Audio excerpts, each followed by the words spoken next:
नमस्कार बच्चों, आप सभी का स्वागत है आपके अपने यूट्यूब चैनल होम साइंस में, जिसमें आज आप सब देखने वाले हैं एमए प्रथम सेमेस्टर होम साइंस। और आप सबका आज का टॉपिक थर्ड पेपर है। ठीक, इससे पहले मैंने फर्स्ट पेपर और सेकंड पेपर पे कई क्लासें चलाई हैं और आज आपका थर्ड पेपर है।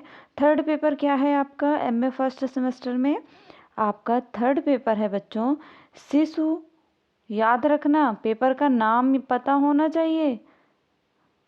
शिशु उत्तेजना,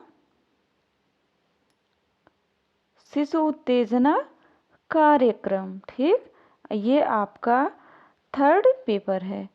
ओके, एमए फर्स्ट सेमेस्टर में याद रखना, फर्स्ट सेमेस्टर में थर्ड पेपर क्या है? शिशु उत्तेजना कार्यक्रम। शिशु उत्तेजना, आप ह्यूमन डेवलपमेंट पढ़ रहे हैं, आपके एमए फर्स्ट ईयर में ह्यूमन डेवलपमेंट ही है। वो ही चारों पेपर में डिवाइड कर दिए हैं, एक में थ्योरी कर दिए हैं, एक में ह्यूमन डेवलपमेंट क्या है, एक में ये आपका नवजात शिशु की जो उत्तेजनाएं होती हैं, शिशु उत्तेजना कार्यक्रम कौन कौन से हैं, ये सब इसी तरह से पेपर को सेट किए हैं। ठीक, तो न्यू एजुकेशन पॉलिसी के अकॉर्डिंग ही आपका सिलेबस पढ़ाया जा रहा है। इस पे जो पहली बार जुड़े हैं वो ज़रूर से ज़रूर चैनल को सब्सक्राइब कर लें और दोस्तों में अवश्य शेयर करें और लाइक भी अवश्य करें। ठीक, लाइक करते हुए आगे बढ़ते हैं, देखते हैं आज का प्रश्न। ठीक, बहुत ही महत्वपूर्ण सेशन होने वाला है और ज़्यादा से ज़्यादा शेयर करें। प्रश्न हमारा कह रहा है कि शिशु उत्तेजना कार्यक्रम होता क्या है। सबसे पहले देख लेते हैं आपका पेपर ही क्या है, शिशु उत्तेजना कार्यक्रम। जी हाँ, शिशु उत्तेजना कार्यक्रम आपका पेपर है। तो आज का प्रश्न सबसे पहले यही देखेंगे, शिशु उत्तेजना कार्यक्रम होता क्या है। ठीक, रोजाना क्लास अटेंड करते रहें क्योंकि पेपर बहुत नज़दीक है, चाहे जब स्कीम आ जाए, क्योंकि आप सभी का जो फॉर्म था फिलअप हो चुका है ना। तो आगे बढ़ते हैं, आंसर क्या है देखते हैं। शिशु उत्तेजना का अर्थ है खेलना जिसमें ऐसी गतिविधियां शामिल हैं जो आपके बच्चे की दृष्टि, ध्वनि, स्पर्श, स्वाद और गंध की भावना को जगाती हैं या उत्तेजित करती हैं, उन्हें एक्टिव करती हैं, उन्हें मोटिवेट करती हैं, उन्हें। ठीक, जो ऐसी दृष्टि, ऐसी ध्वनि, ऐसा स्पर्श, ऐसा स्वाद, ऐसा गंध जिससे बच्चे एक्टिव होते हैं या उत्तेजित होते हैं। शिशु उत्तेजना आपके बच्चे की जिज्ञासा, ध्यान अवधि, स्मृति और तंत्रिका तंत्र के विकास में सुधार कर सकता है।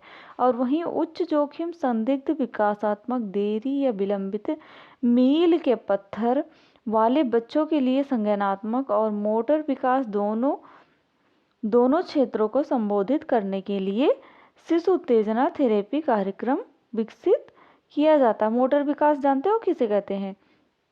जो संज्ञानात्मक विकास होता है, जो हमारे जिन प्याजे महोदय हैं, ये आप सेकंड पेपर थ्योरी में पढ़ेंगे, जिन प्याजे महोदय की थ्योरी के बारे में, जो संज्ञानात्मक विकास की थ्योरी दी है, जिन्होंने संज्ञानात्मक विकास की थ्योरी दी है। और वहीं मोटर विकास, जो बहुबुद्धि विकास का यहाँ पर गार्डनर जी ने कहा था। ठीक, मोटर विकास दोनों क्षेत्रों को संबोधित करते हुए इन्होंने कहा कि शिशु उत्तेजना थेरेपी कार्यक्रम विकसित किया गया है। ठीक, इस कार्यक्रम को शुरुआती हस्तक्षेप की दिशा में पहला कदम भी माना जाता है और शिशु उद्दीपन चिकित्सा कार्यक्रम सामान्यतः केंद्र आधारित होता है, लेकिन इसके लिए घर पर भी अनुमति करवाई की आवश्यकता होती है। माता पिता या प्राथमिक देखभाल करने वाले सप्ताह में 3 से 6 दिनों के लिए क्लिनिक जाते हैं या उन्हें कार्यक्रम में के दैनिक कार्यान्वयन में परीक्षण प्राप्त होता है। ठीक, तो आई होप आपने समझ लिया होगा क्या होता है शिशु उत्तेजना का अर्थ। जिनको नहीं समझ में आया है वो मुझे कमेंट में बताएं। ये प्रश्न कुछ मैंने शॉर्ट प्रश्न लिए हैं जो और ये प्रश्न बहुत ही इम्पोर्टेंट हैं आपके पेपर के लिए। तो देखते हैं, आगे बढ़ते हैं। फर्स्ट क्वेश्चन कह रहा है आपका नवजात काल होता क्या है। मैंने कई वीडियो बनाए हुए हैं, जन्म से पूर्व की अवस्थाएं, जन्म के बाद की अवस्थाएं, वहीं पर आपका नवजात काल क्या होता है देखते हैं। यह अवस्था जन्म से लेकर 2 सप्ताह तक की अवस्था होती है। जी हाँ बच्चों, जब बच्चा जन्म लेता है उस समय से लेकर 2 सप्ताह की अवस्था, यह कौन सी अवस्था कहलाती है? आपकी नवजात काल अवस्था कहलाती है। यह अवस्था विकास चक्र की सबसे छोटी अवस्था होती है। ठीक, इस अवस्था को 2 भागों में विभाजित किया जाता है। पहला होता आहार नाल काटने से पहले की अवस्था, दूसरा होता आहार नाल काटने के बाद का समय। आहार नाल काटने के पहले की अवस्था को क्या हम कहते हैं? पीरियड ऑफ पार्टूनेट एज। ठीक, और सेकंड है आहार नाल काटने के बाद का समय, क्या कहलाता है? Period of neonate. ठीक, पार्चुनेट अवस्था क्या होती है? पार्चुनेट अवस्था के बारे में जानते हैं। जन्म के बाद 15 से 20 मिनट का समय पार्चुनेट अवस्था कहलाती है। यही पार्चुनेट है। ठीक, यहाँ पर पार्चुनेट लिखे हैं, कहलाती है। इस अवधि के दौरान शिशु को वातावरण के साथ समायोजन नहीं कर पाता है, अर्थात शिशु एक परजीवी बना रहता है।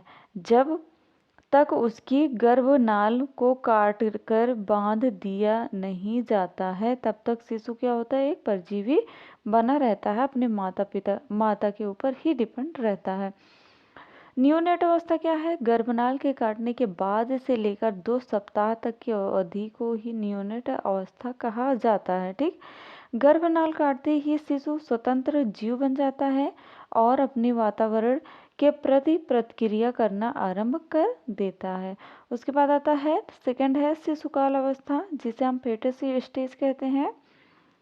गर्भधारण के दूसरे माह के बाद से जन्म प्रक्रिया तक की अवस्था शिशुकाल अवस्था कहलाती है। ठीक, इसी अवस्था में शिशु पूर्ण मनुष्य का स्वरूप ग्रहण कर लेता है।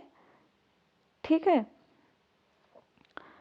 शिशुकाल अवस्था में ही शिशु जो होता है पूर्ण मनुष्य का रूप ग्रहण कर लेता है। ठीक, उसके बाद कोलेस्ट्रॉम क्या होता है? कोलेस्ट्रॉम याद होना चाहिए आपको। यह प्रसव प्रक्रिया के बाद स्तनों से जो पहला दूध आता है उसे हम कोलेस्ट्रॉम कहते हैं, और इसका रंग पीला या संतरी और गाढ़ा होता है, और इस दूध से नवजात शिशु कई तरह के लाभ मिलते हैं तथा शिशु की रोग प्रतिरोधक क्षमता भी बढ़ती है। उसके बाद आता है वीनिंग। ठीक, वीनिंग क्या होता है? वीनिंग का मतलब होता है बच्चों कि शिशु का माँ के लिए अन्य आहार देना। यह प्रक्रिया सामान्यतः 6 माह पर शुरू की जाती है और 6 माह के बाद सिर्फ माँ के द्वारा से शिशु की खुराक पूरी करनी होती है और उसे शारीरिक विटामिन्स